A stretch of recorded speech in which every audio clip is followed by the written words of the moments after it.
Football যে কতটা নিষ্ঠুর নেইমারকে না দেখলে তা কখনোই জানাই হতো না। তিনি ফুটবলের রাজা হতে এসেছিলেন, কিন্তু ভাগ্য তাকে বানিয়েছে ফুটবলের দুঃখী রাজপুত্র।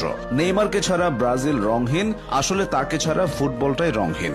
নেইমার ইনজুরিতে পড়েন, ফিরে এসে আবার ইনজুরিতে পড়েন, আবার ফেরার চেষ্টা করেন, এভাবেই কেটে গেল 10-10টা বছর। নেইমার ভক্তরাও শিখে গেছেন অপেক্ষা কাকে বলে, আক্ষেপ কাকে বলে।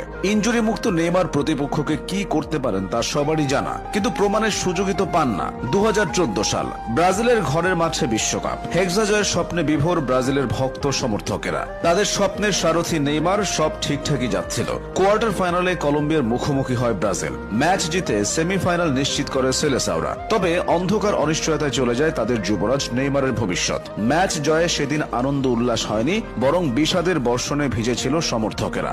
কলম্বিয়ান খেলোয়াড়ের করা এক অপ্রয়োজনীয় ট্যাকেলে শত কোটি সমর্থকদের হৃদয়ে রক্তক্ষরণ ঘটিয়ে স্ট্রেচারে করে মাঠ ছাড়েন নেইমার। মেরুদণ্ডে বড়সড় ক্ষতি হয়। তারপর থেকে বারে বারে ইনজুরিতে পড়েছেন, হারিয়েছেন স্বাভাবিক ছন্দ, জুটেছে অভিনেতা তকমা। রাজপুত্র থেকে রাজা হওয়া হলো না। নেইমার সম্ভবত বিশ্বের একমাত্র ফুটবলার যিনি কিনা টানা 3টা বিশ্বকাপ ইনজুরি নিয়ে খেলেছেন। 2014 বিশ্বকাপের ভয়াবহতা ভুলে 2018 সালের বিশ্বকাপে এসে আবারও দুঃসংবাদ পান নেইমার। এই বিশ্বকাপে তিনি পুরোপুরি ফিট ছিলেন না। তার উপর প্রতিপক্ষ খেলোয়াড়ের ট্যাকেলের পর বারবার মাঠে ড্রাইভ দেওয়া নিয়েও সমালোচনার শিকার হন। এরপর আসে কাতার বিশ্বকাপ, এবারও ইনজুরির হানা। তবুও ক্রোয়েশিয়ার বিপক্ষে নেইমার সেরাটা দিয়েছিলেন। বারবার প্রতিপক্ষের রক্ষণে ত্রাস ছড়িয়েছেন, গোলকিপারকে কাটিয়ে দুর্দান্ত গোলও করেন। তখন কে ভেবেছিল কয়েক মিনিট পরই আরো একটি দুঃখের গল্প রচিত হবে? মেসি রোনালদোর মতো নেইমারও বড় বড় শিরোপা জিতেছেন। ব্রাজিলের জন্য মরীচিকা হয়ে থাকা অলিম্পিক ফুটবলের সোনাও ধরা দিয়েছে নেইমারের সৌজন্যে। তবে সেসব এখন সোনালী অতীত।